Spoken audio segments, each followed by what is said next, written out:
Tá no ar, filho. Pode ir.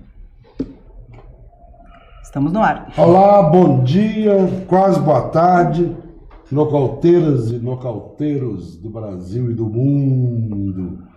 Conforme o prometido, estamos aqui com o presidente Lula e com as nossas repórteres Aline Piva e Ana Roxo para fazer a entrevista que vocês tanto cobraram de nós. O presidente ficou preso 580 dias, as pessoas diziam: oh, todo mundo faz entrevista com ele, só o nocaute não faz. Está aqui a entrevista. Vocês desculpem o pequeno atraso, mas o presidente teve que receber um jornalista estrangeiro, do Guardian, e atrasou um pouquinho a entrevista, mas estamos aqui para conversar com ele. Queremos dizer para o senhor que é uma alegria enorme para todos nós, certamente os nocauteiros, mas particularmente para nós três, que não só ficamos torcendo pela sua libertação, mas ficamos lutando. Sim. Colocamos o blog descaradamente, escancaradamente em defesa da sua liberdade, e não é só porque é o senhor que a gente gosta do senhor, não. É pela monumental conspiração de que o senhor está sendo vítima e que levaram um inocente para a cadeia.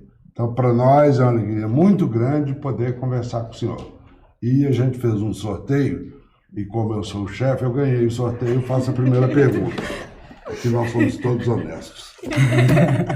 A primeira pergunta, presidente, é o seguinte: nos próximos dias, a partir de agora, vão ser tomadas duas decisões, uma pelo Congresso e outra pelo Supremo, cujos resultados podem dizer respeito ao seu destino. Primeiro é do Congresso, que está votando aquela PEC sem vergonha, enviesada, que é uma tentativa de quebrar cláusulas pétreas para permitir que a pessoa seja presa antes de ter feito todos os recursos. E a segunda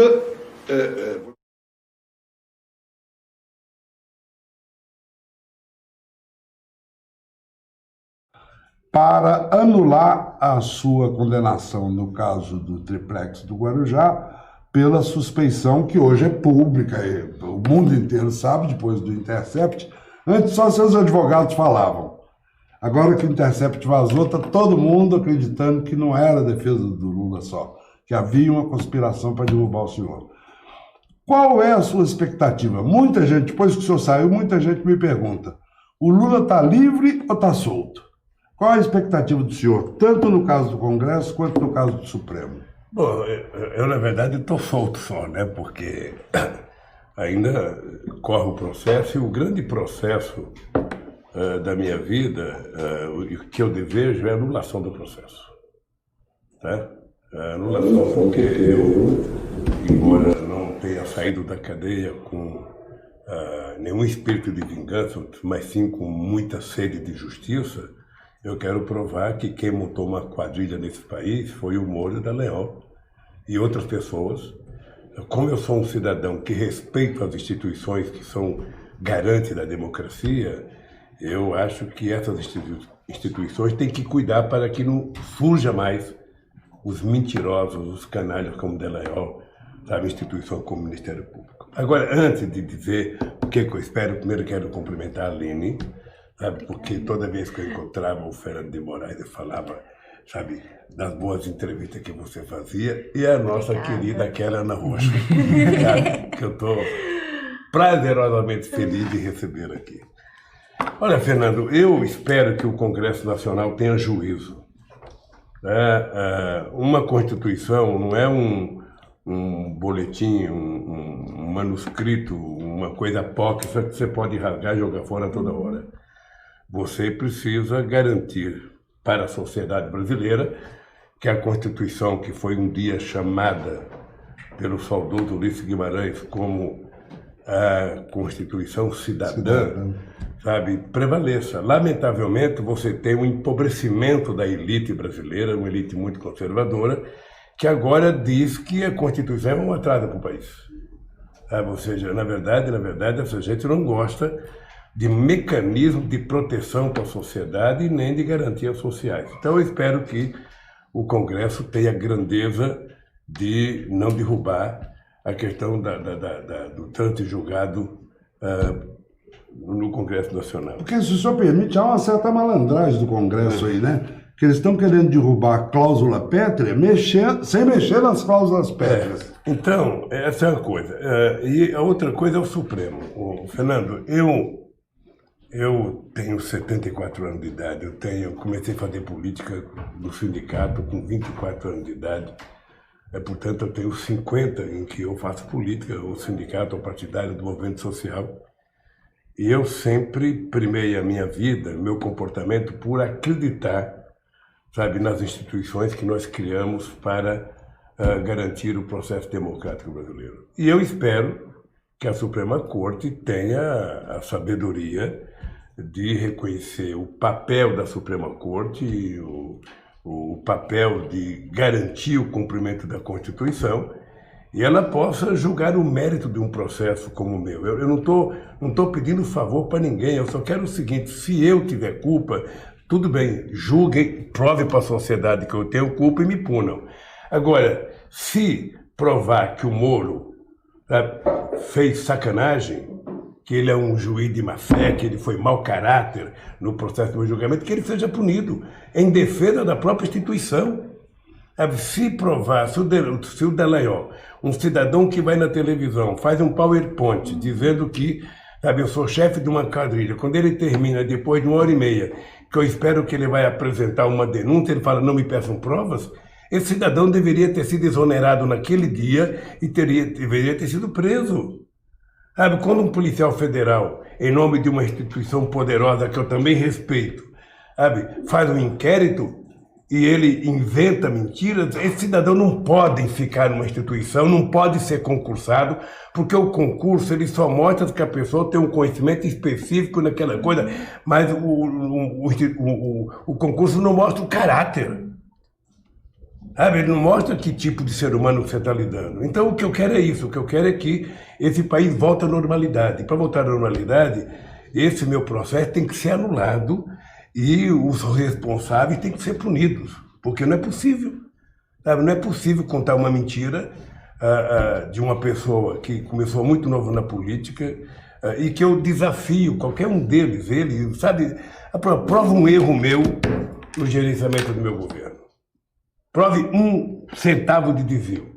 Agora, o que eles estão tentando transformar em crime é 8 anos de mandato do Lula. É a passagem do PT pelo governo. Isso eu não aceito.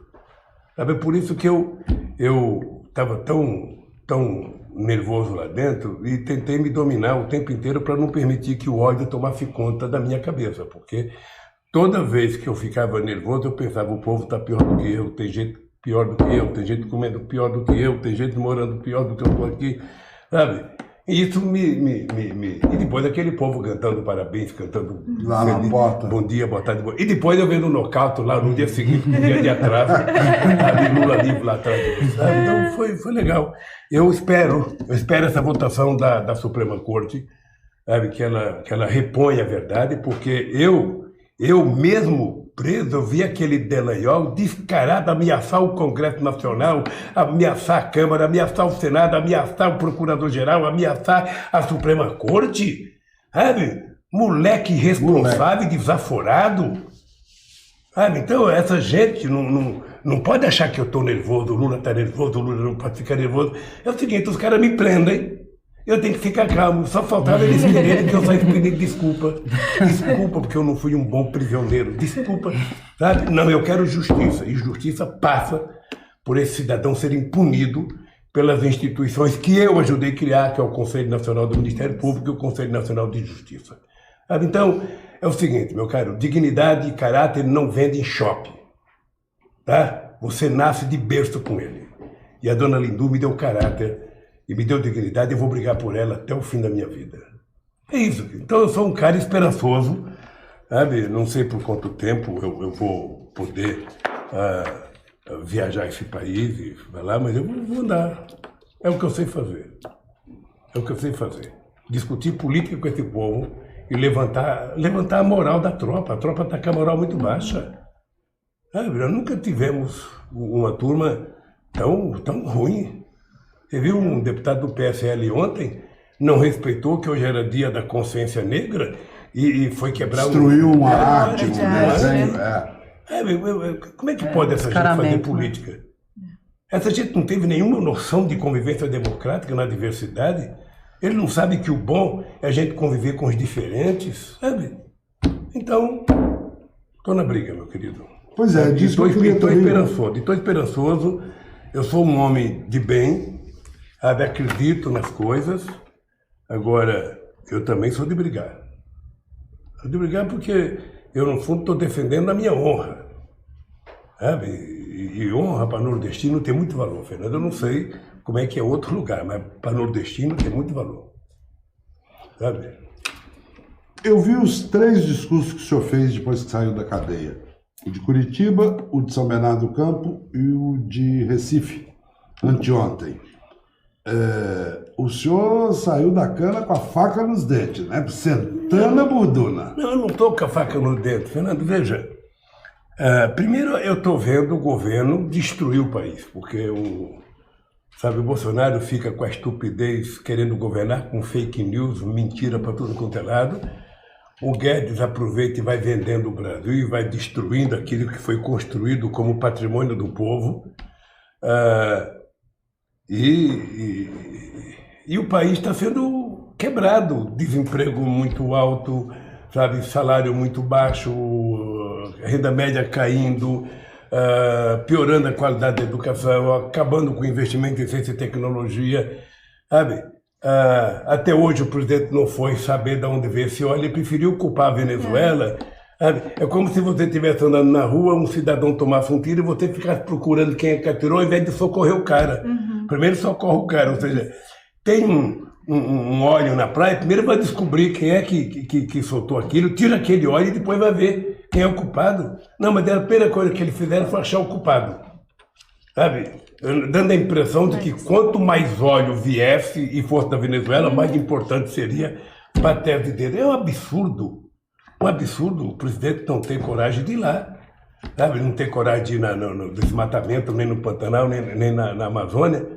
Então é o seguinte, você sabe que eu sou um cara que já perdi muitas eleições e quando eu perco eu respeito o resultado. Eu acho que o PT deveria ter protestado mais na vitória do Bolsonaro, porque foi ilícita, foi um roubo, sabe? Aquela indústria da fake news, mas o PT achou numa boa, entrou na justiça. Ele tem obrigação de governar, sabe? Ele tem 3 anos de mandato pela frente, ele não cometeu um crime de responsabilidade inaprovado. E o papel meu é falar com o povo.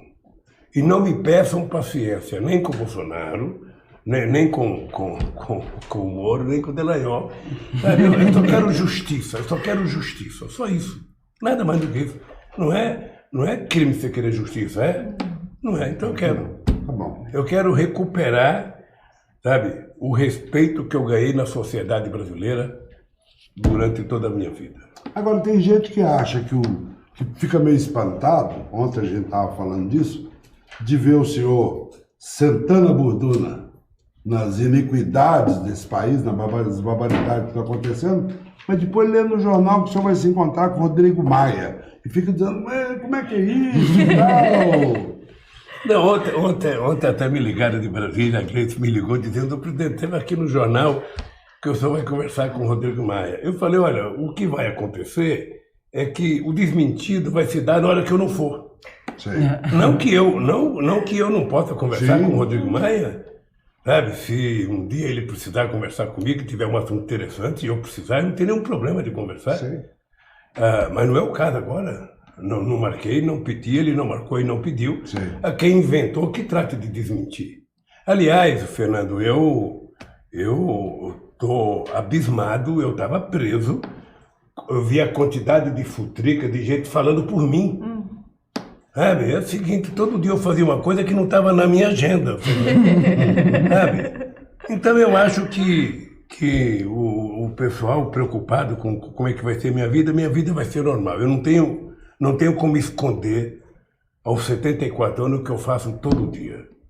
Sabe? Que eu tô mais preparado, tô mais animado, tô. Por isso é que eu falo, o cara que aos 74 anos fica apaixonado, ele está pronto para a guerra. Tá bom. Em qualquer nível, tá? Em qualquer guerra.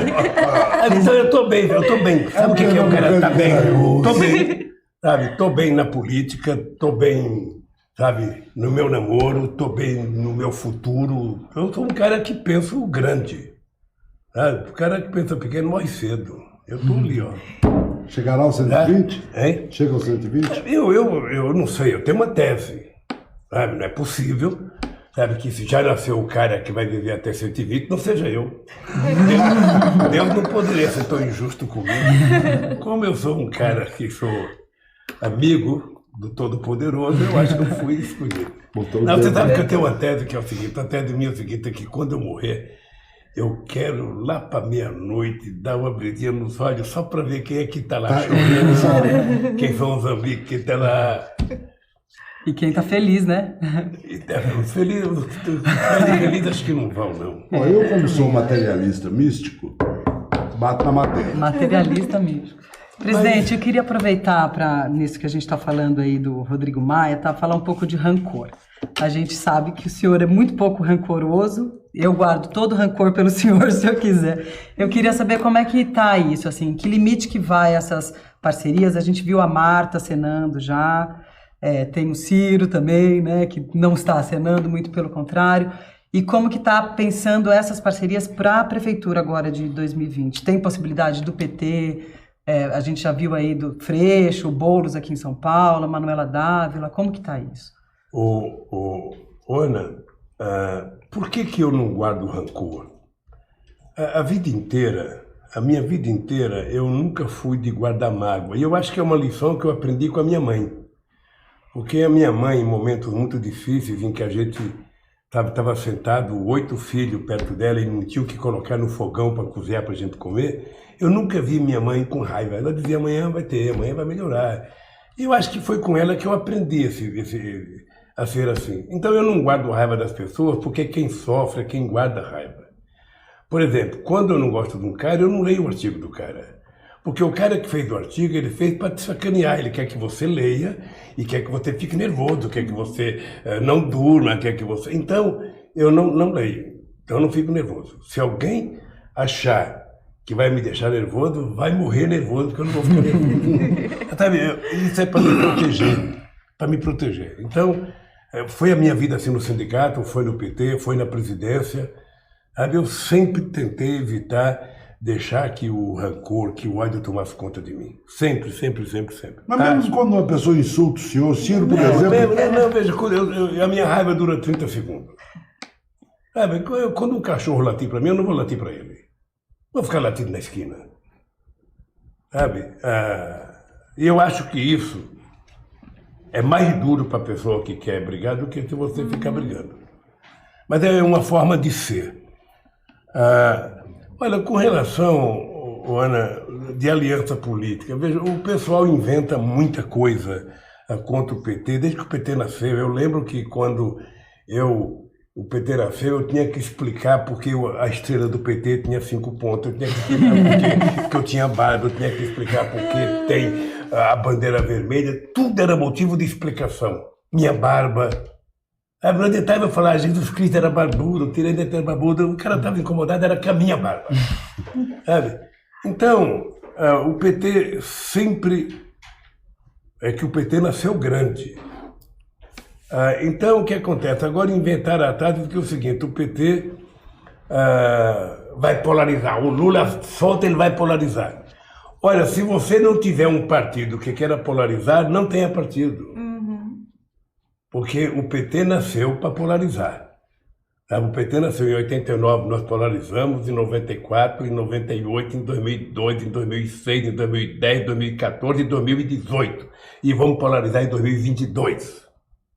Tá? Essa é a sina do PT. Polarizar e ganhar, polarizar e ganhar, polarizar e ganhar, para provar que nós somos capazes de governar esse país melhor do que eles.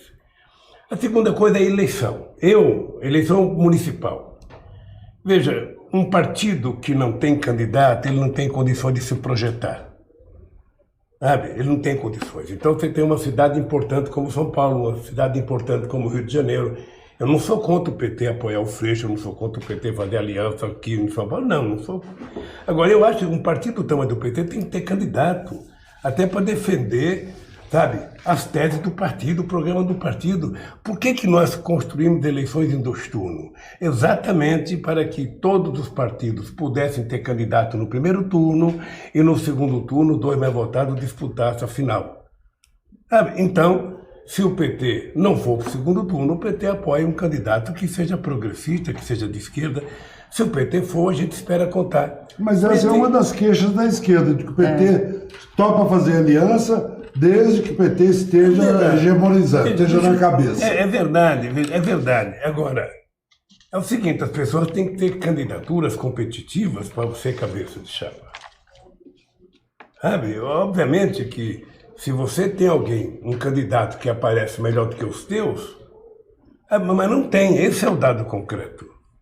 Vamos pegar, você pode pegar o exemplo do Rio Grande do Sul, sabe? A Manuela é uma boa candidata, eu gosto da Manuela. Agora o PT tem 2 ex-governadores, o PT tem 3 ex-prefeitos, o PT tem um monte de deputados, o PT tem um vice-governador, um ministro. Ora, essas caras não podem ser candidato? Seja candidato, se não der certo, apoia a Manuela. Sei. Sabe, no Rio de Janeiro, por que o PT não lança uma candidata do porte da Benedita? Não, eu sou favorável a fazer aliança com o PSOL, mas é que se o PT não tiver um candidato fazendo um discurso, utilizando o tempo de televisão, como é que a gente vai eleger vereador? Como é que alguém vai defender minha família se eu não estou lá para defender? O vizinho vai defender minha família? Não vai. Isso significa que é fake news aquela notícia que circulou no fim de semana, que o senhor já teria prometido ao Freixo apoio a ele no Rio de Janeiro? Não, eu vou dizer para você, é mentira. Deixa eu lhe contar uma coisa. Se o PT tiver que apoiar o Freixo, o PT apoia o Freixo de cabeça erguida e se eu puder ajudar, eu irei lá pedir voto para o Freixo. Tá? Não é isso que eu estou dizendo. Eu quero saber o seguinte. A Benedita, que é um quadro que eu considero extraordinário, a Benedita chegou quase a ser deusa no Rio de Janeiro, em 92, quando inventaram os arrastões na praia para derrotar ela, para eleger o Teller Maia Pai. Por que a Benedita não pode ser candidata? Se ela não for, ela vai pedir aos eleitores que votaram nela, todo mundo vai votar no Freixo. Se o Freixo não for, pede para votar na Benedita. Essa que é a lógica dos 2 turnos. Sim. E assim vale em qualquer cidade. Sabe, o PT tem quadros importantes. O que eu fiz com a Marta Suplicy? Eu não chamei a Marta para o PT. Teve uma pergunta, sabe? E eu disse o seguinte, eu tenho uma profunda relação de amizade com a Marta. Eu não confundo a minha relação política com a minha relação pessoal. A minha relação pessoal é intocável. Se gostar de você, não adianta chegar alguém e falar mal de você que eu não vou aceitar. Sabe? Você não gosta dela, tudo bem, mas eu gosto. Então eu não misturo. Mas ela saiu do PT dando patada. O PT é grato. Eu sou grato a tudo que a Marta fez pelo PT. Eu fiz dezenas de reuniões na casa da Marta, aquelas crianças ainda muito crianças, enchendo o saco dele lá, gravando o programa naquela sala, jantar naquela sala. A Marta não era ainda do PT, a Marta era uma sexóloga famosa que tinha programa de televisão. E ela suportava a gente. Olha, veio no PT, foi minha ministra, foi prefeita, foi a melhor prefeita que São Paulo teve, sem nenhum demérito aos outros. Ora, se ela quiser voltar para o PT, da mesma forma que ela saiu, ela pede para entrar. Eu vou lhe contar uma pequena história. Quando eu chamei o Mangabeira Unger para ser ministro, Zé Alencar pediu para me indicar o Mangabeira Unger de ministro. Tal. E eu coloquei. Quando eu ia passando, estava naquele corredor da morte, que era o corredor da imprensa, a imprensa toda, presidente, o senhor está indicando o Mangabeira, ele disse que o seu governo é corrupto. Eu parei, chamei o Mangabeira, falei, Mangabeira, ó, eles estão dizendo que você disse que o meu governo é corrupto, explica para eles. Aí o Mangabeira ficou lá com aquelas 2 bolotas na boca. Olha, a Marta se explica por que ela falou aquilo. Sabe, agora eu não posso deixar de reconhecer o nosso histórico. Sabe, não vou romper. A Marta, quando a Marisa estava no hospital, ela foi visitar a Marisa, sabe? Então, essas coisas eu não esqueço. O Jacobitá saiu do PT, foi para o PSB, foi para o PDT, sabe? E os meus filhos continuaram amigos dos filhos do Jacobitá. É assim a vida. Se você brigar comigo, Fernando, um dia politicamente, eu não vou gostar mais ou menos de você porque você entrou no partido político. Você vai ser o meu amigo, Fernando de Moraes, a gente vai conviver. Eu faço o que eu fazia com o Frechico. Frechico era do Partidão. Falava Frechico, em casa a gente não discute. Frechico, seu irmão, meu irmão. Explicava as pessoas. Eu dizia Frechico, Frechico, em casa a gente não discute política. Em casa você é meu irmão, a gente se reúne, faz o que quiser. Política, a gente discute na rua. Como ele não discutiu comigo, ele era mais velho, então a gente... Ele nunca tentou cooptar o senhor? Nunca. O Frechico sempre foi muito decente comigo. E ele que me levou para o sindicato. Então é isso, aliança, querido, é isso. Eu acho que o PT pode fazer aliança, sabe, não só para receber voto, mas para também dar voto. Agora é o seguinte, as pessoas têm que apresentar quadros, sabe, melhor do que os quadros do PT. A gente não pode começar do zero, porque se você não tiver força, sabe, você não vai para a final, você não disputa campeonato, você não recebe, sabe, nada se você não estiver brigando. E o PT, mais do que qualquer outro partido político, tem que ir para a televisão se defender dos ataques que ele foi vítima. Sabe, porque se tem uma coisa no Brasil que as pessoas gostam, é atacar o PT. Porque justamente um desses ataques, o senhor falou bastante antes da questão da polarização, né? Um dos ataques que a gente vê bastante é que o PT é responsável pela polarização do Brasil, que agora as famílias brigam por política, não tem mais Natal, né? Não tem mais Natal e a culpa é do PT. Olha, seria Eu muito... brinco dizendo que a minha neta, que o senhor conheceu, já prometeu para a mãe que só come jiló depois que o PT fizer autocrítica. Essa é outra coisa, o PT não faz autocrítica, porra. Autocrítica, Escuta aqui, por que pública. Você quer que o PT faça autocrítica? Você tem crítica para fazer o PT? Faça você. Por que eu mesmo vou me criticar? Ora, porra, sabe, se eu fizer autocrítica, então não precisa de oposição. Claro. Eles pedem autocrítica porque eles sabem que por mais que o PT tenha errado, nenhum partido fez mais por esse país do que o PT. Nenhum país cuidou mais dos pobres do que o PT. Sabe, o Fernando, é muito grave essa elite brasileira saber que é um cara que só tem um diploma primário, ser o cara que mais fez universidade no Brasil, ser o cara que mais fez escola técnica, ser o cara que mais colocou jovem na universidade, ser o cara que garantiu, sabe, que filho de pobre pudesse estudar. Então isso incomoda. Então as pessoas ficam, o PT polariza, o PT vai polarizar enquanto ele estiver na disputa. Os tucanos não polarizaram esse ano porque desapareceram. Você está lembrado que em 2005 o Borrauso dizia precisa acabar com essa raça do PT. Eles se acabaram e nós estamos aqui. E o PT tem que ter coragem, o PT tem lado, o PT tem público, sabe? E o PT não tem que ter vergonha do seu público. Eu estava dizendo para o jornalista do Guardia que a solução desse país é fácil, é só colocar o pobre dentro do orçamento. Se você quiser colocar apenas o sistema financeiro, o mercado, ficar só falando de ajuste fiscal, acabou esse país. Um prato a mais de comida para o pobre. Um chinelo a mais para a criança, um livro a mais. Sabe? É isso que vai fazer as pessoas crescerem. Então, eu acho que o PT tem que polarizar mesmo. Sabe? Tem que disputar para valer. Essa é uma coisa. A outra coisa que eu acho importante é o seguinte, é engraçadíssimo. Sabe? Eu lembro que em 1989, o Brizola dizia, olha, o Brizola tinha certeza que ia ganhar as eleições. E eu era um coitado, veja, o PT tinha apenas 9 anos de vida e eu estava disputando contra o senhor constituinte, eu estava disputando com o senhor Leonel de Moura Brizola, eu estava disputando com o senhor Aureliano Chaves, eu estava disputando com o senhor Mário Cuevas, estava disputando com o senhor Afif Domingos, tudo capo da política, e está lá o metalúrgico. E o Brizola falava, não, porque, sabe, se o Lula for para o segundo turno, eu apoio ele, porque o Brizola pensava que era ele que ia para o segundo turno. Aí, quando eu ganhei as eleições, o Brizola, sabe, queria que eu e ele desistissem para apoiar o Mário Covas. Eu falei, Brizola, desculpa, mas isso será uma ofensa ao povo. Se o povo quisesse o Mário Covas, tinha votado nele, porra. Sabe, você tem que me apoiar. Mas depois de muito tempo, o Brizola apoiou e foi leal, repassou todos os votos para mim. Então, eu defendo, vamos todo mundo disputar, quem tiver candidato disputa, e depois no segundo turno junta. Eu não vejo problema. Então, veja, Paulina, eu sou um cara que tem um respeito pelas pessoas. Eu fico sempre pesando as ofensas que o Ciro Gomes faz e as coisas boas que ele fez no meu governo. Então eu prefiro ficar com as coisas boas. Sabe, que dizem que ele é meio destemperado e dizem, sabe, isso é para ele. Eu não preciso ficar preocupado com isso. Eu sou grato a ele por ter trabalhado comigo, ter sido leal. Quando ele foi eleito deputado, eu não queria que ele assumisse o cargo, eu ofereci para ele a presidência do BNDES, dizendo, Ciro, a Câmara não é para você, rapaz, aquilo, sabe? Pulveriza. Depois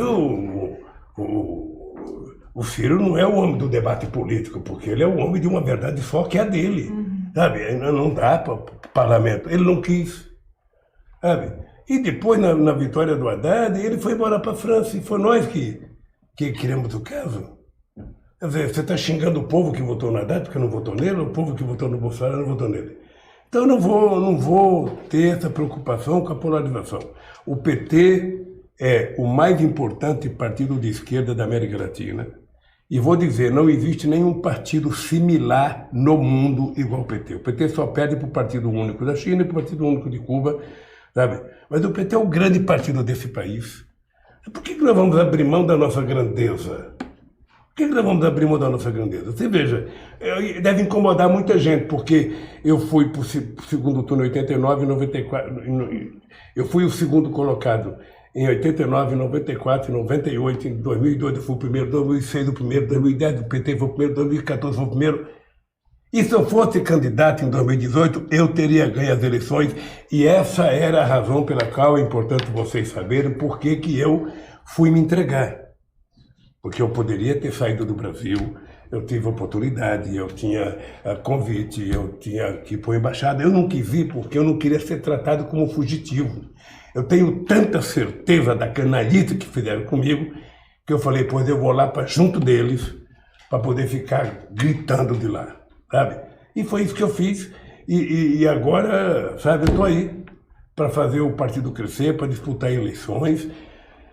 Não tenho problema de conversar com quem quer que seja, Fernando, eu converso com qualquer pessoa, eu sou uma pessoa muito aberta, sempre fui. Eu, de vez em quando, falo assim, eu duvido que teve um presidente da República que conversasse mais com empresário do que eu, mais com sindicalista do que eu, mais com sem-teto do que eu, mais com sem-terra do que eu. Eu, 7 anos do meu governo, eu vim tomar café no Natal aqui com os moradores de rua de São Paulo. Era café com eles, embaixo de um viaduto. Durante 8 anos na presidência, todo ano eu vinha aqui, pegava uma pauta de reivindicação, atendia, chegava no fim do ano, vinha prestar contas e ele fazia mais reivindicação. Certamente, Fernando, se eu, ao invés de estar com os catadores de materiais recicláveis aqui, com os moradores de rua, tivesse, sabe, aceitado o convite para jogar golfe e tivesse colocado uma roupinha branca, um carrinho e ter o Estuquinha carregando meu saco de taco, sabe? Certamente a elite brasileira não tinha tanta bronca de mim. Claro. Sabe? Mas desgraçado desse Lula, fazer pobre estar em restaurante para comer, fazer pobre passear no Ibirapuera, fazer pobre pegar avião, fazer pobre, sabe, gostar de comer coisa boa. É porque não tem nada melhor do que comer bem. Não tem nada melhor do que você se vestir bem, se gostar de se vestir. As pessoas acham que as pessoas ficam mal porque gostam, moram em barraco porque gostam. Sabe? Então, Aline, é o seguinte, ó. Eu sou um homem da política.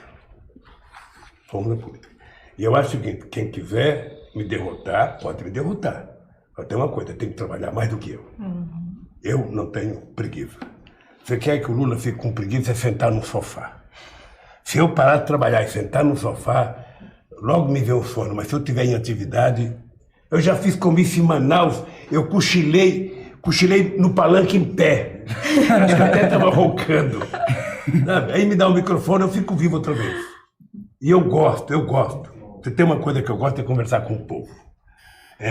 Eu era presidente da República, eu ia na piscina do Alvorada, sentava lá eu, seu Antônio, que tomava conta da piscina, o pessoal que trabalhava na cozinha, e eu queria saber como é que foi o supermercado, como é que está o preço do arroz, como é que está o preço do feijão, como é que está o preço... Sabe?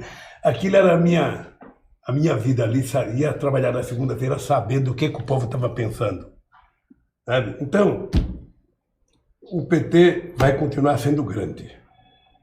Sabe? Se o PT não se afastar do povo. Queria aproveitar para fazer uma pergunta, que assim, a sua ligação com o povo, a ligação do PT com o povo é óbvia, você faz as caravanas, está perto do povo, e a gente tem a direita completamente apropriada dessas mídias digitais aí, que causaram esse estrago, com essa onda de fake news, eles usam muito bem isso Como que vocês estão lidando? A gente está preparado para isso? Primeiro, para essa avalanche de fake news, e segundo, para estar na mídia digital, que eles estão vendendo como um novo jeito de fazer política, quase. A gente está conversando sobre isso. Ana, primeiro, toda vez que a gente falar de eleição, a gente tem que lembrar o seguinte: uma parte do ódio que está disseminado no Brasil, a gente deve à Rede Globo de televisão. Desde as manifestações da eleição da Dilma, é só você pegar durante meus 8 anos de mandato e depois dos anos da Dilma, você vai perceber que a Globo foi pouco verdadeira com relação a nós. E no meu caso, então, o ódio está estampado na quantidade de horas. Se você for somar a quantidade de horas que falaram mal de mim no Bom Dia Brasil, no Jornal da Tarde, no Jornal Nacional, no Jornal da Meia-Noite, você vai perceber que eu sozinho recebi mais acusações da Globo do que todos os presidentes do mundo em todas as televisões do mundo. Era uma obsessão, era aniquilar o Lula. Esse era o ponto. Tá? E eu sei que eles ainda tentam, eu sei que eles estão preocupados. Como é que a gente não acaba com esse cara? Não acaba apenas por isso, por causa da minha relação direta com esse povo. Ora, por que a direita? A gente tem que saber que a gente perde. A sociedade é dividida, ela não é... O mundo é dividido. Nos Estados Unidos é republicanos e democratas, na Alemanha é CDU e SPD, na Suécia é CDU e SPD, na França é Partido Socialista e a direita, na Inglaterra é o Labour Party e os conservadores. Sabe? No mundo é assim. Só no Brasil que não tem essa polarização, mesmo assim o PT e o PSDB polarizaram, porque tem um monte de partido político, o partido ficou quase que um instrumento, sabe, de aplicação. Então, o PT tem que ter clareza, sabe, de que a direita tem um papel, de que a direita aprendeu a utilizar as redes sociais mais do que nós, até porque desde pequeno eu aprendi com a minha mãe, uma mentira, ela vai de avião, a verdade vai engatinhando. A verdade é mais difícil de acreditar, porque a verdade pressupõe algum sacrifício de pensar. A mentira é só facilidade. Né? Se você duvida do que eu estou te falando, assista, sabe como eu assisti na cadeia, a quantidade de programas que eu assisti, de cultos religiosos, de determinadas pregações, verdadeiros absurdos, sabe? E que está todo dia na televisão, todo dia na televisão. Então, o que nós temos? Nós temos que preparar para combater as mentiras, tentando falar as coisas mais sérias possíveis. Sabe? Não é que a direita utilizou melhor do que nós, a direita utilizou mais recursos, teve empresário financiando, o próprio diretor do YouTube, do Google, está falando isso, que recebeu dinheiro para fazer campanha contra o PT. Sabe? E vai continuar.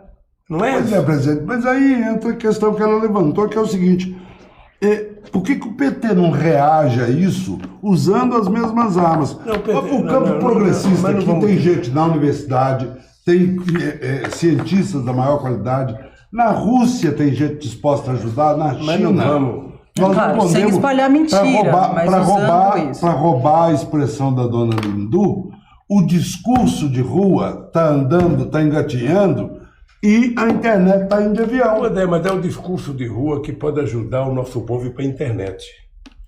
Sabe? Veja, eu acho que nós temos gente mais competente do que eles. Agora, você sabe que tudo isso custa um pouco de dinheiro. Custa um pouco. A Gleice, antes da campanha, falou para mim: olha, nós vamos contratar uma equipe para trabalhar. Aí contrataram um cara de Minas, a primeira coisa que fez foi uma denúncia contra o cara de Minas, o cara desapareceu. Então, o PT tem gente preparada, sabe? Nós precisamos apenas tomar cuidado, Ana, com o seguinte: olha, eu jamais esperei que o Trump fosse eleito presidente dos Estados Unidos. Depois de conhecer a história da eleição dele, você percebe que uma parte da humanidade foi transformada em algoritmos. Não é você que utiliza a internet, ela que te usa. Sabe? Eu, quando vejo uma pessoa o dia inteiro, estou vendo ali gente com o celular ligado o dia inteiro, eu fico me perguntando: é a pessoa que está usando o celular ou o celular está usando a pessoa? Porque é engraçado, as pessoas agora trabalham de graça. Antigamente, se o patrão pedisse para ficar meio minuto além do horário, você ficava puto e ainda ia brigar para ter hora extra. Agora, com o celular, você vai para casa, vai no banheiro, está trabalhando, você vai almoçar, está trabalhando, você está deitada, está trabalhando, sem ganhar nada. A nossa cabeça, eu acho que ela tem um limite uma capacidade de armazenamento. Eu não posso saber mais notícias do que eu posso, sabe, trabalhar. Chega uma hora que você sabe tanto que você não sabe nada. Então eu aprendi o seguinte, só saiba, sabe, importante. Eu tinha um companheiro deputado do PT, o Vicentinho, que foi presidente da CUT, que ele tinha uma frase fantástica. O importante é o principal, o resto é secundário. Então nós temos que definir as coisas que são importantes. E o PT está se preparando, eu sei que a Gleice está fazendo umas reuniões, muita gente está participando. Eu depois estou favorável a gente reunir todos os chamados blogs sujos, que a elite da mídia denominou, para conversar, sabe, como é que a gente pode utilizar essa, sabe, gama de rede que existe, sabe, e que às vezes são utilizadas de forma muito individual. Eu vejo na cama, as pessoas não falam mais, tem um cara falando, está todo mundo fazendo selfie, mandando para a sua base, mandando... Sabe, isso não tem resultado. É preciso ter mensagem política que seja convincente para as pessoas aprenderem alguma coisa. Eu acho que o PT está engatinhando ainda. Pelo tamanho que o PT é, nós deveríamos ter uma rede quase que imbatível. O PT tem quase 2,5 milhões de filiados, tem um partido organizado em quase 5 mil diretórios. Agora nós não temos nem o cadastro dessa gente não temos nem o zap dessa gente para poder dar ordem. Mas nós vamos chegar lá. Nós vamos chegar lá. Você veja é uma preocupação do partido. Posso te dizer que é preocupação do partido. Você pensa que eu não fico torcendo para que vocês cresçam e dê certo e que tenha 1 milhão de pessoas, sabe, pagando, financiando? Aí eu vou dar um livro para vocês falar. Campanha. Mas é isso, meninas, olha, eu acho que nós temos muito para aprender, Fernando, muito. Eu mesmo, você sabe que eu acho que nós fizemos muito na comunicação. Nós, quando eu entrei na presidência, o Brasil gastava com publicidade para 349, parece que, meios de comunicação. Quando eu saí, a gente estava com quase 4 mil meios de comunicação, mas ainda faltou muito. Então, eu acho que nós estamos com essa dívida conosco mesmo de tentar democratizar os meios de comunicação, sabe, fazer com que o governo tenha o mesmo interesse que ele pode financiar uma televisão, um rádio, ele tem que financiar a chamada mídia independente, porque é isso que vai garantir a democracia. Um governante não pode ter medo, sabe, de que a sociedade seja informada. Um governante não pode ter medo que as pessoas tenham acesso à cultura. Ou seja, eu acho que a cultura é a coisa que mais pode despertar o sentido revolucionário de uma sociedade. Talvez por isso esteja apanhando tanto o Bolsonaro. Então veja, sabe, a cultura, ela exige que a cabeça do dirigente seja plural. Ela exige que a cabeça do dirigente não tenha medo da divergência, da diversidade cultural. Sabe, as pessoas fazem o que quiser, como quiser, desde que as pessoas respeitem o direito do outro, ou seja, sabe, senão a sociedade não avança. A sociedade não avança.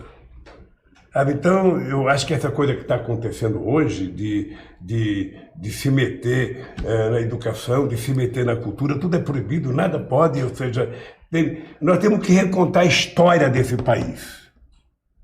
Eu tenho uma tese hoje, depois de ler muito sobre a escravidão, de que nós precisamos recontar a história do Brasil, porque os verdadeiros heróis brasileiros não estão na foto. São anônimos.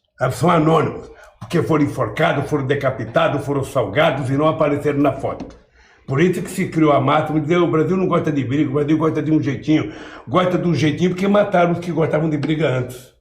Sabe? Então, a riqueza da nossa história tem que ser contada para essa molecada. Eu estou dizendo que essa molecada conhece mais a história da Revolução Russa do que da luta que foi feita aqui no Brasil. Quantas pessoas morreram na cabanagem? Mais de 40 mil pessoas. Quem é que sabe disso? Ninguém. Sabe, zumbi, a gente sabe que teve zumbi, mas foi 200 anos o Quilombo de Palmares.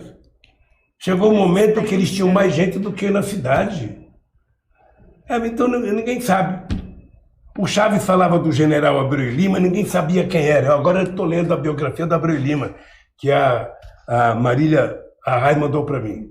Sabe? O cara escreveu sobre o socialismo primeiro que Marx. Brasileiro. E o socialismo dele é do socialismo bíblico. Ele achava que a Bíblia induzia ao socialismo. Mas ele era herói do Chaves e aqui no Brasil ninguém conhecia ele. É verdade. Por quê? Porque eu até admirava Caxias, porque eu achava que Caxias tinha muito a ver com a unidade nacional. Aí, porra, eu fico sabendo... Porra, ele foi o cara que liderou a morte de mais de 3 mil negros e índios lá em Caxias do Maranhão e ainda ganhou o nome da cidade. E o doutor Ulisses dizia o seguinte, e além desses defeitos, era ladrão de cavalos. Então, sabe, eu acho, Aline, Ana e Fernando, que nós temos que recontar a nossa história, sabe? O povo tem que saber das coisas, sabe? E se não puder ensinar na escola, essa barbaridade de que você não pode ensinar, sabe, a sexualidade na escola, que as crianças não podem aprender. Pô, quem é que pode aprender? O momento de aprender é na escola. Ou será que tem que aprender na vida selvagem? Sabe, essas pessoas podem ser bem orientadas, essas pessoas podem ser bem cuidadas. Sabe, então, essas coisas que só tem razão do PT existir por isso. Sabe, o PT tem que brigar por isso, ser teimoso por isso. E não aceitar a prevalência do discurso conservador. Por exemplo, toda vez que se fala do aborto, então, eu vivo isso desde 82. É um aborto. Aí você começa, não, eu acho que, eu penso que... Você não acha nem pensa. Sabe? Um presidente da República, ele não tem que cuidar do aborto. Você percebe? Eu, pessoalmente, posso dizer, eu sou contra o aborto. Eu sou contra. Agora, como chefe de Estado, eu tenho que tratar o aborto como uma questão de saúde pública. Porque as pobres ficam furando o útero com agulha de tricô, ficam colocando fuligem de fogão de lenha na vagina, sabe, para ver se aborta, enquanto a madame vai para Paris fazer um aborto. Então, o papel do Estado não é ser contra ou a favor, é cuidar das pessoas necessitadas. Sabe, e fazer esse debate. Sabe, você não pode permitir que o atraso vença. Em pleno século XXI. Não tem sentido. Então, eu acho que é essa coisa que faz a diferença, essa coisa que deve fazer o PT brigar, essa coisa que tem que fazer o PT não ter medo. O PT não pode baixar o rabo. Sabe aquele cachorrinho que enfia o rabo no meio das pernas e fica, estão denunciando o Lula, vão denunciar... Não, tem que brigar, tem que lutar, tem que se defender, sabe? Porque senão, a história do Brasil é triste.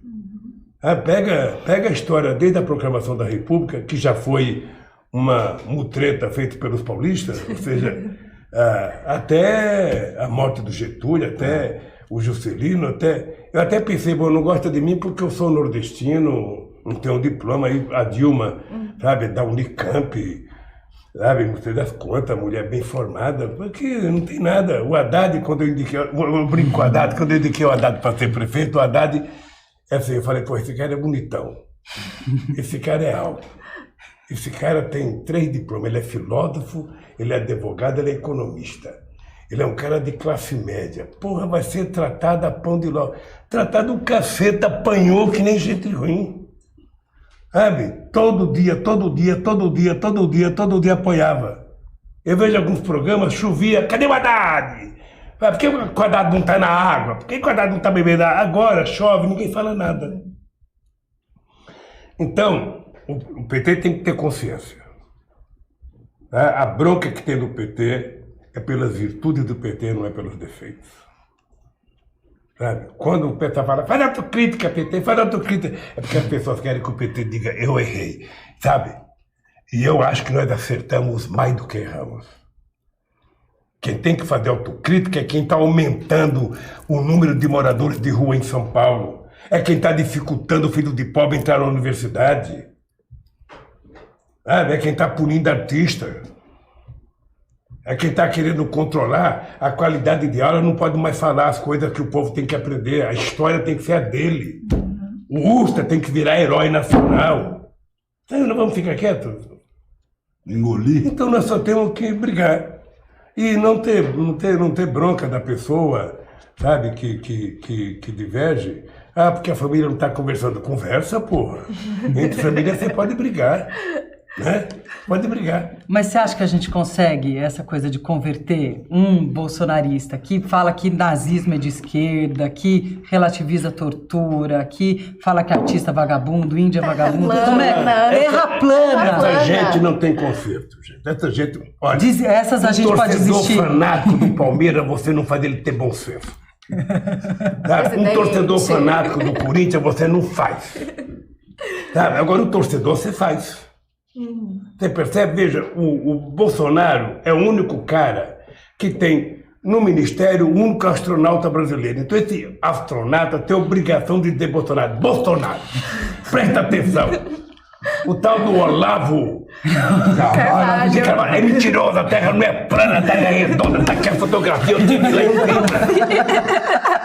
Ele tem obrigação, sabe? Chegar numa reunião do ministério, pedir a palavra, falar, ô presidente Bolsonaro, olha, eu quero dizer que o Olavo de Carvalho está mentindo pro senhor.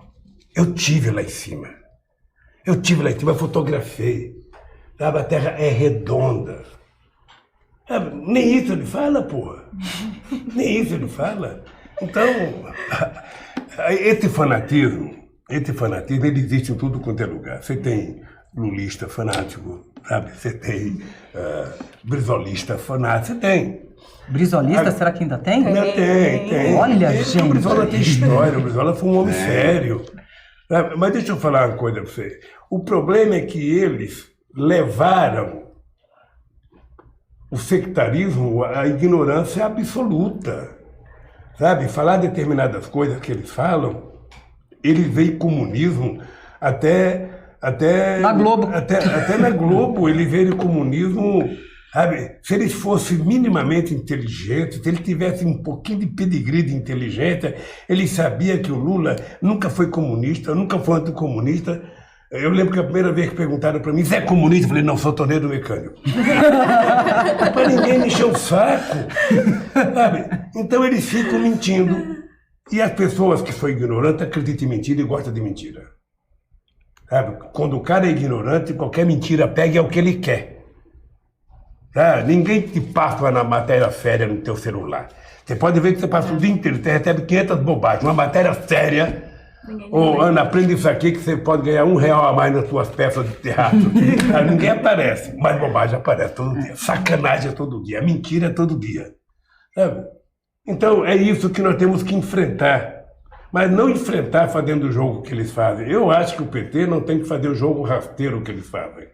Senão a gente não politiza a sociedade. Aqui tem gente que não gosta, sempre teve gente que não gostou de você. Sempre teve gente que não gostou de você. Sempre teve, sabe? Tá cheio de gente que não gosta da gente. Mas paciência. Nós não vamos casar, nós não precisamos namorar, cada um fica com o seu corpo. Mas nós precisamos nos respeitar. O cara que mora no meu prédio, no meu apartamento, vizinho do meu, ele pode não gostar de mim, mas eu tenho tanto direito no elevador quanto ele. Então, quando ele entrar, pelo menos seja educado, fala bom dia. A palavra bom dia é muito importante. Como é que vai? Sabe? Eu lembro que eu fui uma vez no programa da Miriam Leitão e ela nervosa, aquele jeitão dela, só quando vai o PT. Nervosa. E fez uma pergunta para ele, falei, Miriam, você nem bom dia falou? Fala bom dia, porra. Fala bom dia para mim. Então eu acho que nós precisamos, contra a raiva deles, vender sorriso como vocês duas estão dando. Sorriso bonito. Coisa carinhosa, sabe? Falar mais de amor, falar mais de humanismo, sabe? O ser humano tem que voltar a ser humano, Fernando. Ser humano é a gente tá... Veja, você vai num restaurante, tem 4 pessoas, cada um com o celular em cima da mesa, ninguém conversa com ninguém. Ninguém conversa com ninguém. Não tem coisa melhor do que conversar olhando na mão da pessoa, pegando na mão da pessoa, olhando, sabe? Botando o defeito das pessoas, ela botando o defeito de você. Isso é humanismo. E é isso que nós temos que fortalecer no Brasil. É isso que nós temos. Então, sempre que você tiver uma cara boa, não fale com raiva de ninguém. Não compensa. Eu às vezes grito por causa da eloquência, mas eu, sinceramente, Quem pensar que eu tenho uma raiva vai morrer de raiva, porque eu não tenho raiva. Eu tenho pouquinho devia ter. Não, eu tenho cedo de merecem. Não faz a gente ficar com raiva, não ter raiva. Deixa eu te falar uma coisa pra você. Em junho de 1978, eu dizia, eu não gosto de política e não gosto de quem gosta de política. Tá? Em junho. Em julho eu fui para Brasília porque o Geisel mandou o Arnaldo da Costa Prieto fazer um projeto de lei criando categorias essenciais que não podia fazer greve. Aí eu descobri que era preciso criar um partido. Em setembro eu estava apoiando o Fernando Henrique Cardoso para o Senado, a pedido meu, não foi ele que pediu, não. Eu fui lá porque acreditava que tinha uma novidade no pedaço que a gente podia apoiar. O que aconteceu? O Fernando Henrique Cardoso, sabe? Ele foi, eu já disse várias vezes, o Fernando Henrique Cardoso, ele preferia que eu ganhasse que o Serra. Aquele sorrisinho maroto dele, no fundo ele queria que eu ganhasse. Por quê? Não era de bondade dele, é que ele achava o seguinte, esse Lula, esse anarfa, sabe, esse grosso desse metalúrgico, esse ogro, assim, acho que ele pensava tudo isso, porque o cara ele só fala com o dedo no enriste. Aí, esse cara vai ganhar, aí o povo vai perceber que ele é um desastre, sabe? E eu vou votar. Se o Serra ganha, o Serra vai querer reeleição, eu estou ferrado. Então, o que acontece é o seguinte, o Fernando Henrique Cardoso, a mágoa que ele tem de mim é que ele não aprendeu a conviver com o meu sucesso. Se eu tivesse fracassado, ele estava feliz da vida. Estava feliz da vida. Agora, como eu, sabe, fiz mais sucesso internacional do que ele. Tem um título que ele jamais vai ter, da Fiespo. Oh. Ele nunca vai poder falar, eu tinha um título da Fiespo. Sabe? Então, então, ele devia ficar feliz. Olha, eu fiz a transição democrática, sabe? O Lula é um homem de bem, sabe? Mas ele não tem coragem de dizer isso. Ele sabe que eu sou honesto. Mas falta e ele sabe que eu fui honesto com ele quando eu a denúncia das Ilhas Caimãs. Eu só queria que ele fosse honesto comigo como eu fui com ele. Mas ele não tem coragem de falar que eu sou honesto. Porque na cabecinha dele ele quer passar dúvida. E se tiver alguém para investigar, eu deposito a minha honestidade com a dele para ser investigada, para ver quem é mais honesto. Então, o cara que não tem a grandeza, porque eu, companheiros e companheiras, sabe, se um cara, sabe, cometeu um crime, eu só vou dizer que ele é criminoso depois de provar. Antes, sabe, eu tenho a responsabilidade de não acusar em falso. Então, como é que a gente vence esse preconceito? Como é que a gente, sabe, derrota? Eu tinha uma relação maravilhosa com o Chaves. Eu tinha uma relação maravilhosa com a... Sabe, eu virei uma espécie de amigos. Eu era quase que o irmão mais velho deles. Sabe, você conhece várias histórias. Eu me dava bem com todos eles, com Rafael Corrêa, com Kishi, com Lago, com Michelle Bachelet, depois com Cristina, depois com Evo Morales. Eu falava, Evo, sabe, você não precisa brigar comigo, Evo. Sabe, eu sou teu companheiro. Aí eu pensava, não, o Lula tem que ser duro com o Evo, eu não posso ser duro, eu quero brigar com o Bush não quer brigar comigo, por que eu vou brigar com o índio? Imagina o metalúrgico de São Bernardo brigando com o índio. Eu não vou brigar. O Brasil é um país que tem que construir, sabe, amizade, construir concordância, sabe? O Brasil tem que contribuir com os outros. Esse é o tamanho do Brasil, a importância que a gente pode ter nesse continente, na África, sabe? Então, eles não pensam assim. Eu lamento que a América Latina esteja assim, lamento que a gente tenha desprezado a relação com a África. Eu acho que eu fui pedir desculpa na Vila Gorê, sabe? Eu fui pedir desculpa, sabe? Um lugar que tem aquela porta do nunca mais, onde os negros eram depositados, era depositado para embarcar e ir por ali, nunca mais voltava. Chama essa porta do nunca mais. Eu fui lá pedir desculpa. O Gilberto Gil cantou, sabe? Todo mundo chorou. Sabe? Mas eu acho que o Brasil teria que pagar aos africanos, não com dinheiro, mas pagar com solidariedade, com transferência de tecnologia. Por isso que eu levei uma fábrica de antirretrovirais para Moçambique. Depois eu levei a Universidade Aberta para Moçambique. A última vez que eu fui lá já tinha 900 alunos, acho que até fechou já. Levamos a Embrapa para Gana, sabe? Aprovamos o Mais Alimentos aqui no Brasil e nós aprovamos estender para que os africanos pudessem comprar máquinas e implementos agrícolas ao preço dos agricultores familiares brasileiros. Mas a gente aprova, mas a burocracia desaprova. A burocracia, quando não anda, Fernando... As embaixadas que o senhor abriu na África estão sendo desativadas. Porque lidar com os Estados Unidos é fácil, lidar com a Alemanha é fácil, lidar com... Agora, para lidar com as pessoas pobres tem que ter paixão, tem que ter tesão, tem que gostar, tem que acreditar, tem que fazer por amor, sem pensar em retorno financeiro. O embaixador Carlos Alberto, ele... Carlos Alberto, não, acho que é. Ele tem um livro em que ele fala um rio chamado Atlântico. Olha o continente africano, faz fronteira com o Brasil de cabo a rabo. O Brasil, sabe, tem uma estrada que Deus deu para nós poder transitar e transacionar com a África, e o Brasil não vai. O embaixador é Alberto Costa Silva. Alberto Costa Silva, é isso. Agora, presidente, puxando aqui a sardinha para o lado, né, e aproveitando o gancho que entramos em temas internacionais, a gente viu a eleição, duas eleições importantes na região, lá no México, do López Obrador e do Alberto Fernandes, agora na Argentina, que inclusive Bolsonaro, Araújo, já começaram ali com uma rixa, né, justamente porque no dia da eleição ele postou uma foto em apoio ao senhor, que foi o dia da votação, né, no domingo. Eu queria saber se o senhor acha que são ventos novos, a gente tem uma mudança de rumo acontecendo aqui na América Latina, ou a gente ainda vai amargar uns anos de governos conservadores, neoliberais? Aline, o mundo está cheio de alternativas, sabe? Toda hora tem uma alternância de poder. Não tem nenhum partido que governa para sempre, sabe? Nem de direita nem de esquerda. E eu acho bom para a democracia que tenha essas alternâncias, sabe? É muito legal, sabe, que você um dia ganha, outro dia perde. Nós não podemos achar que é o fim da picada. Agora, o que nós temos que provar é que a direita ela é incompetente para tratar dos problemas principais que um país vive, que é a qualidade de vida do seu povo. Se você não tiver preocupação com os velhos, com as crianças, com os adolescentes, com os mais pobres, para que governar? Para que governar? Então, o Macri foi uma mentira.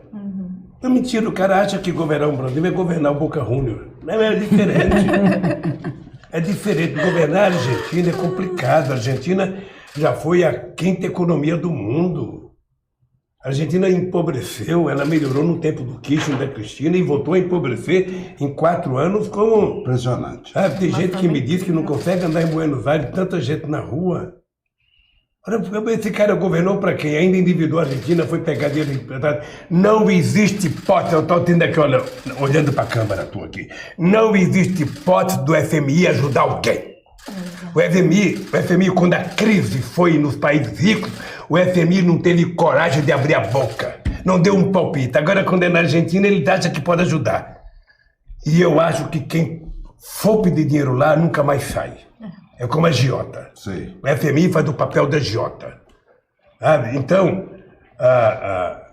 um país como a Argentina, grande, maravilhoso, um povo bem formado, não poderia estar nessa situação. Então, eu acho que a volta do Fernando é um alento.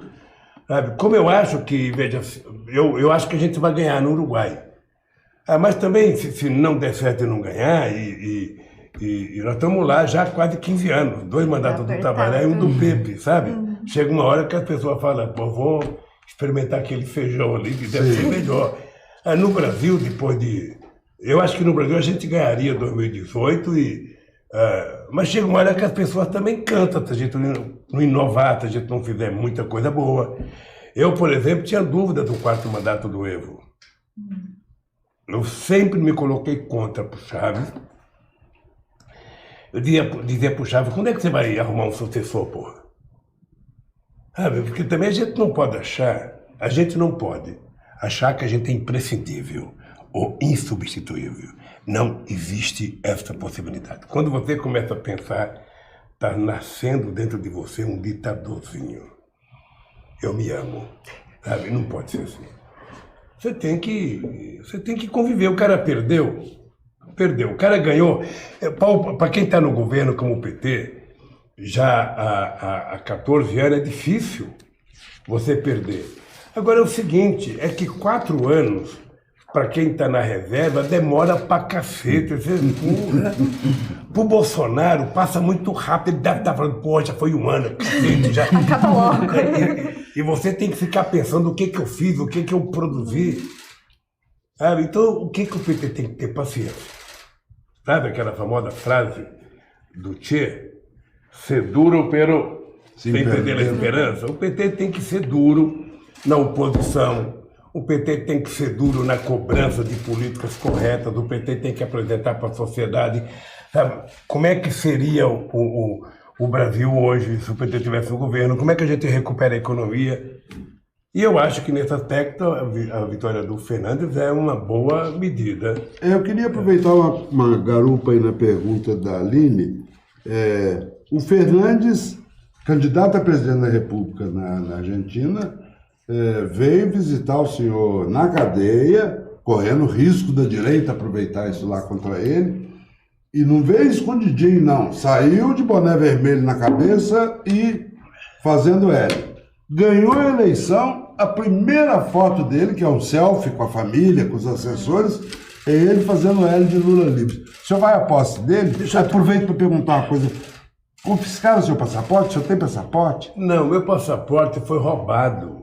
Quando eu fui preso... Pela lei ou por ladrões? Não, foi roubado por um ladrão mesmo. Roubaram a pasta do... Eu tinha uma pasta que ficava com o meu companheiro e eles pararam o carro no hotel, chegou um ladrão e roubou a minha bolsa, roubou o passaporte, roubou o celular, roubou... Bom, mas também a Argentina só pode ir até de Mas deixa eu te falar uma coisa para você. Eu, quando o Fernando veio me visitar, a primeira coisa que eu disse para ele foi o seguinte: Fernandes, você tem que tomar cuidado. Se você não quiser dar entrevista, não dê, para não te prejudicar lá. Foi o que eu disse para ele. Ele falou, não, eu vou falar, eu quero falar. Foi lá no acampamento e falou, e depois falou na Argentina. Eu não gostaria de ir na posse, sabe por quê? Porque é uma coisa de presidente, sabe? É uma coisa que vai ter muito presidente, vai ter... Eu não sabe, é o seguinte, o vaso chinês tem que ficar fora. Esse presidente é que nem vaso chinês. Vocês já ouviram falar essa famosa história? Ou seja, eu acho que tem que ir os presidentes, sabe? Eu não gostaria de ir, não, e se for convidado, eu não fui convidado, mas se for convidado, eu agradeceria. Acho que o Brasil tem que ir na posse dele, sei lá, com quem. Osmar Terra, não Osmar é? Terra, Ministro Osmar Terra. Porque, deixa eu falar uma coisa, o pessoal tem que perceber, a Argentina é o segundo posto mais importante do Brasil. A Argentina sozinha, ela é a terceira fonte de comércio exterior do Brasil. A Argentina, só para você ter ideia, a Argentina chegou, na minha presidência e na da Dilma, chegou a quase 30 e poucos bilhões no fluxo, sabe, entre exportação, e era de apenas 7 bilhões, passou para 30 e poucos bilhões. Então a gente não pode brincar, não, a Argentina é um parceiro importante, e a gente exporta para a Argentina produtos manufaturados com uma valor... Dá emprego, né? Não é commodity. A gente tem que compartilhar emprego com a Argentina. O momento do Brasil exportar, eu dizia para os dirigentes sindicais, olha, vocês agora têm que comprar uma briga com a indústria automobilística que deve no Brasil. Sabe? Nem na América Latina, nem na África, eles podem vender o carro produzido na Alemanha. Vem para o Brasil, vai vender um carro brasileiro. Sabe? Porque eles são malandros, eles vêm para cá só para o mercado interno e exportar é a matriz. Então nós não podemos aceitar mais. Então eu acho que o Brasil, Aline, tem uma coisa interessante que é o seguinte. Eu vivi com a graça e o apoio, sabe? Eu cansava de dizer para o Celso, você tem que estar tranquilo porque você é o mais importante ministro das Relações Exteriores que eu conheço. Eu conheci muita gente. Porque o Celso era leal, é de confiança e é pau para toda obra. Sabe? O Celso não tinha preguiça de trabalhar Ainda hoje ele não tem. Então, eu vivi o momento mais auspicioso. Ali não era. Eu vivi um presidente em que o Chirac me tratava maravilhosamente bem, depois o Sarkozy, depois o Tony Blair, depois o Gordon Brown, depois o Angela Merkel, entre o Schroeder, depois na França. Sabe? Então, o Bush me tratou muito bem, eu tinha uma relação de respeito com o Bush muito grande. Sabe, com o Putin, com o Medvedev, com o Rugital, com o ministro Singh. Sabe, eu era muito bem tratado e era considerado o primeiro presidente negro do Brasil pela maioria dos presidentes africanos, porque eu tinha noção de que era preciso o Brasil fazer coisa com a África. Lamentavelmente a gente perdeu isso. Mas eu acho que um dia a gente retorna. As forças progressistas vão governar esse país e vão lembrar que nós precisamos ajudar. O Brasil tem que ajudar o crescimento dos seus pares. Não adianta o Brasil ser rico e a Bolívia ser pobre. Você quer que a Bolívia cresça junto. Sabe? O Brasil tem que ajudar os outros países. É isso que a gente tem que fazer. Nós devemos para a África não apenas a nossa cor, a nossa miscigenação, a nossa cultura, o nosso jeito de ser, sabe? O nosso rebolado, a nossa dança. Sabe? Porra, os negros eram tão importantes no Brasil que precisaram importar europeu para poder branquear a raça brasileira. Sabe, então, e depois o Brasil é um país fantástico porque o Brasil não tem contencioso. Nosso último contencioso foi com o Paraguai, sabe? Em que a gente contribuiu para dizimar a criança. Sim, sabe? terrível. Então, o Brasil é um construtor de relações internacionais. Sabe? Com todo mundo. Era, né? Agora é um destruidor. Estamos para outro Gente, lado. nós estamos já avisados que a gente está bem em cima, então cada um de nós faz uma pergunta para a gente deixar o presidente trabalhar. Você pode, Tá depois bem. que passar o seu tempo, você pode repetir, fazer um repetente. Olha que a gente acostuma. Vale a pena ver de novo o nocaute. Assista quantas vezes quiser. Eu queria fazer uma última pergunta, então, nesse tema de relações internacionais, né? Que ao mesmo tempo que a gente está vendo esses governos progressistas serem eleitos, a gente está vendo uma onda de golpes de Estado mais recente. A Bolívia, a gente teve golpe aqui no Brasil, enfim, com consequências graves e sérias, que são basicamente, assim, tem uma consequência social. E aí, nessa parte, eu queria perguntar, como a gente retoma o caminho democrático, depois que a gente vê. O senhor mesmo disse, as eleições do Bolsonaro, apesar daquele aspecto de democracia, foi uma eleição fraudada, a gente teve fake news. Como a gente retomaria esse caminho democrático? Seria necessário construir um novo pacto social? E mais, a matriz desses golpes é a mesma? Tem mão dos Estados Unidos? É mesmo. Tem mão dos Estados Unidos? Veja, é a mesma e hoje eu estou convencido que os americanos, nessa briga com a China, os americanos resolveram voltar a transformar a América Latina no quintal deles. Eles não querem que exista nenhum país aqui com mania de protagonismo. Sabe? Eles não querem. E o que é lamentável é que um país do tamanho do Brasil submeta isso. Quando nós tivemos coragem de dizer não à ALCA numa reunião em Mar del Plata, que estava o Bush. E nós dizemos, nós não queremos a ALCA, nós vamos fazer o Mercosul ficar forte. Sabe, quando eles criaram, quando eles reativaram a quarta frota no Atlântico, quando nós descobrimos o pré-sal, eu propus a criação do Conselho Sul-Americano de Defesa para ficar de alerta. Sabe, então... Uma OTAN do Sul. Então, nós tínhamos feito muita coisa. Então, acho que os americanos não querem. O Brasil fez reunião América do Sul com os países árabes, o Brasil fez América do Sul com a África, o Brasil criou o IBAS, que era África do Sul, China, não, África do Sul, Brasil e Índia. Os BRICS, em que o Brasil tinha muita importância. O Brasil criou a CELAC, em que se juntava até Cuba. Foi a primeira vez numa reunião em 500 anos ter os Estados Unidos e o Canadá. Então, o Brasil foi criando um mecanismo. Nós fomos ao Irã fazer um acordo melhor do que o que eles fizeram, junto com o Erdogan da Índia, da Hungria, da Turquia. Velho vai esquecendo das coisas. Né? Então, eu acho que tem o braço no Departamento de Estado norte-americano. Esse cidadão dele, como é que chama? Steve Bannon. Esse maluco, sabe? Maluco. Esse cara é um transmissor de ódio. Esse cara tem para a humanidade o que o bicudo teve para o algodão aqui no Brasil. Ele é destruidor, sabe? E nós não podemos aceitar isso. Agora, O Erdogan não chegou a mandar uma mensagem para o senhor na época a Dilma falou A com a Dilma. Dilma e falou comigo. A O que mão estava que tá- acontecendo no Brasil era o mesmo que estava acontecendo lá. A mesma O mão. mesmo que aconteceu na Primavera Árabe. Exato. Ô, gente, o que foi a Primavera Árabe que a gente enalteceu? Eu fui ao Catar fazer reunião com jovens, sabe, do Egito, sabe? Ninguém faz uma meia revolução apenas por participação e dignidade.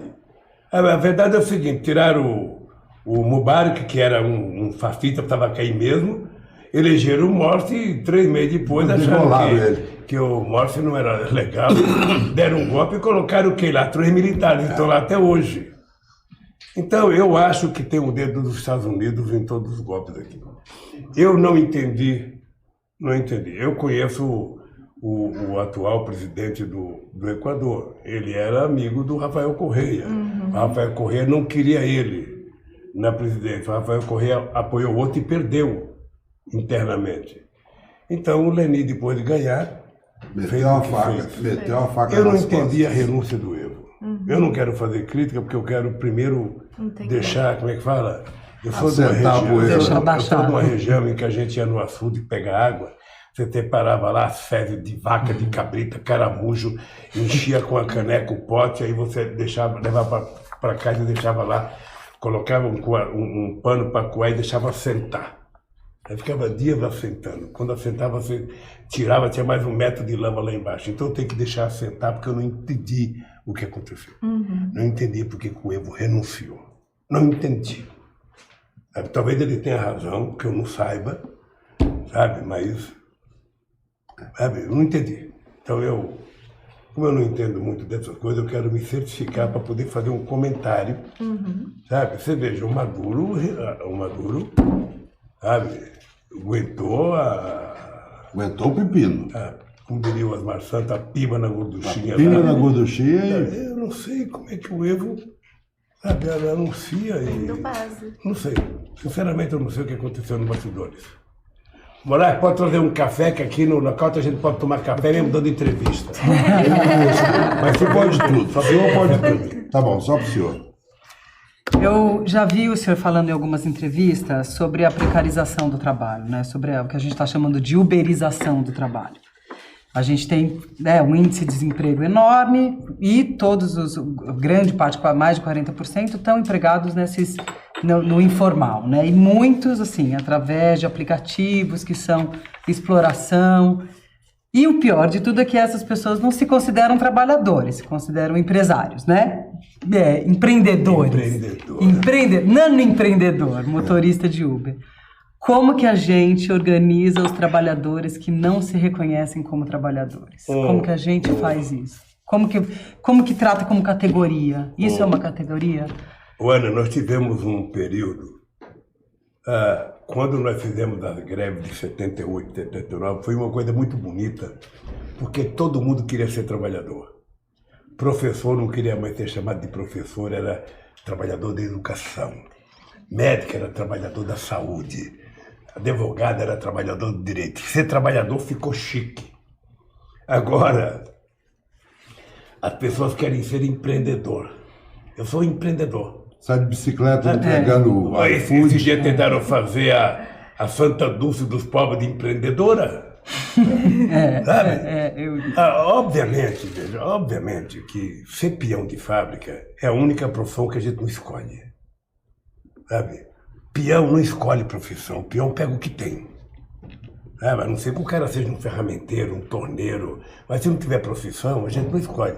Você escolhe ser artista, você escolhe ser médico, você escolhe ser jornalista, você escolhe ser engenheiro, mas peão de fábrica você não escolhe. Você é porque você é. Você percebe? É o que restou para nós. Então, é legal as pessoas quererem. No meu tempo, quando eu estava dentro da fábrica, o que a gente sonhava? A gente sonhava sair do emprego para ser patrão. A gente queria trabalhar por conta própria. Então, qual era o sonho naquele tempo? Era ter um bar ou um táxi. Olha. Era um sonho, né, naquele tempo.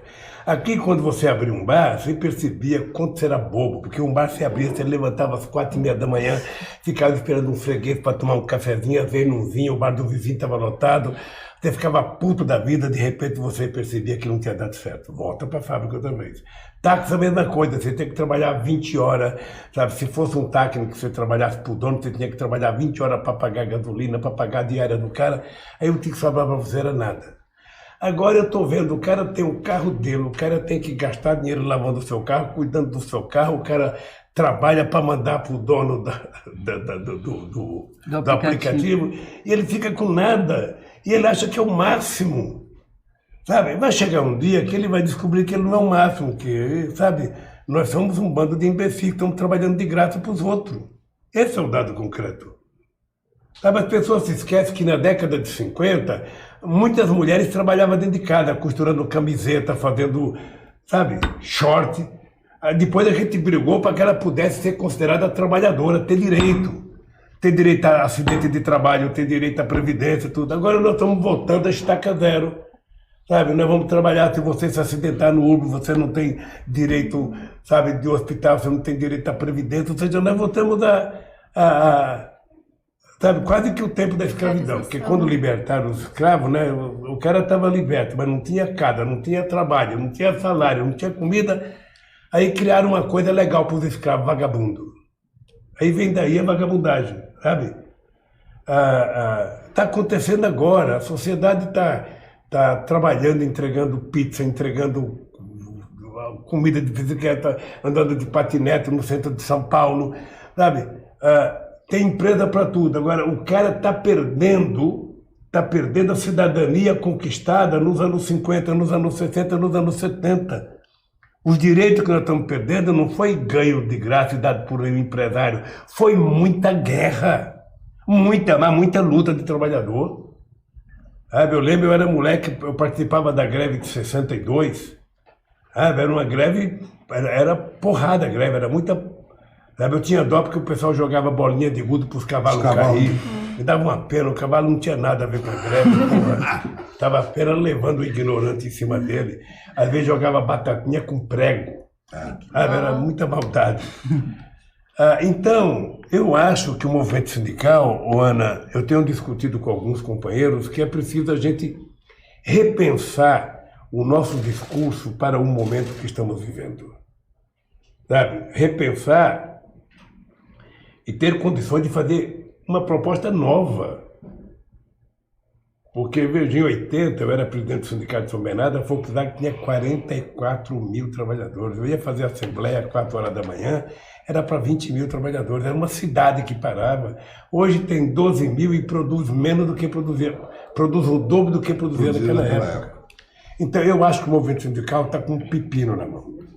Primeiro, porque o governo está desmontando a estrutura sindical, sabe? Segundo, acabou cortando o dinheiro do sindicato. E terceiro, os trabalhadores estão desaparecendo. Sabe? Estão desaparecendo. O que é um trabalhador hoje? O cara trabalha por conta, o cara não se sente trabalhador.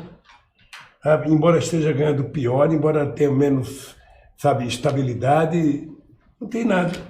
Presidente. Então eu acho que o movimento sindical tem um desafio nesses próximos tempos, que é repensar o papel do movimento sindical. Repensar o papel do movimento sindical.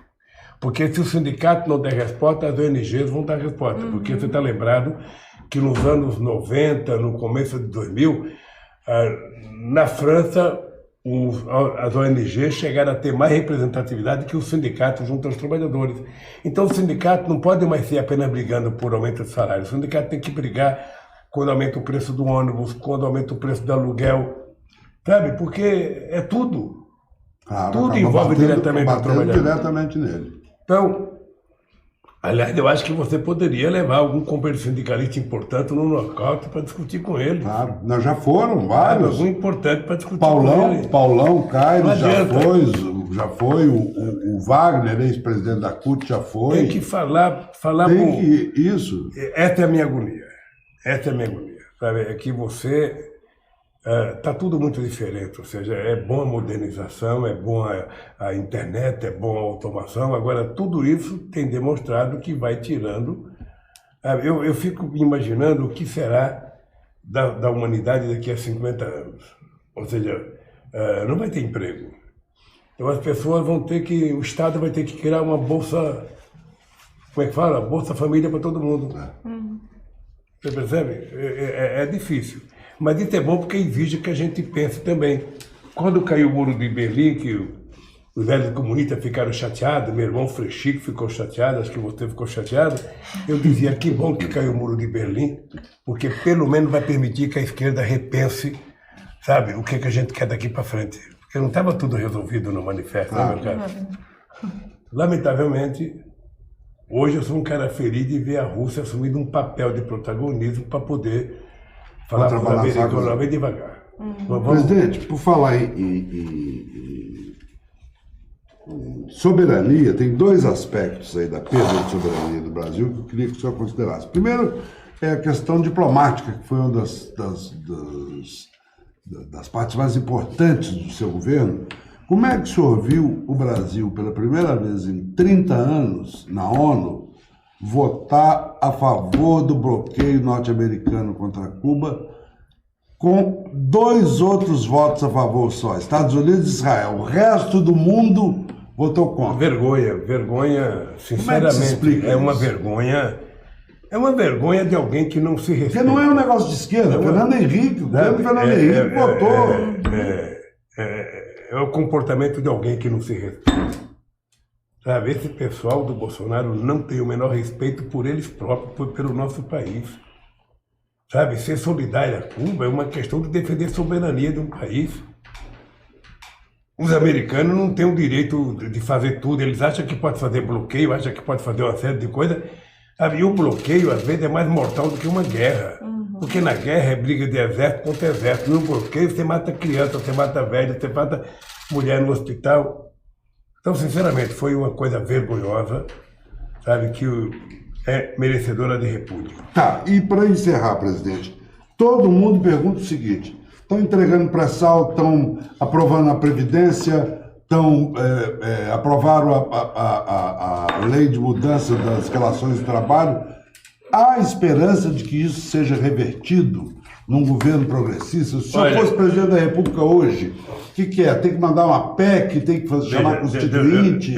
Você está lembrado que num documento que eu escrevi na cadeia, eu disse: as pessoas que estão comprando as empresas estatais têm que levar em conta que o povo pode não concordar com isso. Em algum momento o povo pode tomar uma decisão de falar: nós vamos readquirir nossas empresas. Sabe? Porque, na verdade, o que eles estão desmontando é a capacidade do Estado brasileiro interferir, sabe, nas políticas públicas desse país, na política de financiamento. Porque na crise de 2008, se não fosse uma instituição como o BNDES, sabe, nós tínhamos ido para a bancarrota. Então, o que nós fizemos? É dinheiro na veia para o BNDES emprestar para gerar emprego nesse país. É os bancos públicos fazer empréstimo que o banco privado não queria fazer. Sabe, nós conseguimos fazer com que o Brasil fosse o último país a entrar na crise e o primeiro a sair da crise. A vender uma Petrobras, gente, uma Petrobras não é uma empresa de petróleo só, ela é uma empresa do desenvolvimento nacional. A quantidade de empresas que circundam em torno da Petrobras é muito grande. Quando a gente descobriu o pré-sal, eles diziam que a gente tinha descoberto o pré-sal, mas não ia valer nada porque a gente não conseguia explorar, que era muito alto. Eu mesmo tinha dúvida. Hoje, o barril do petróleo do pré-sal está $5.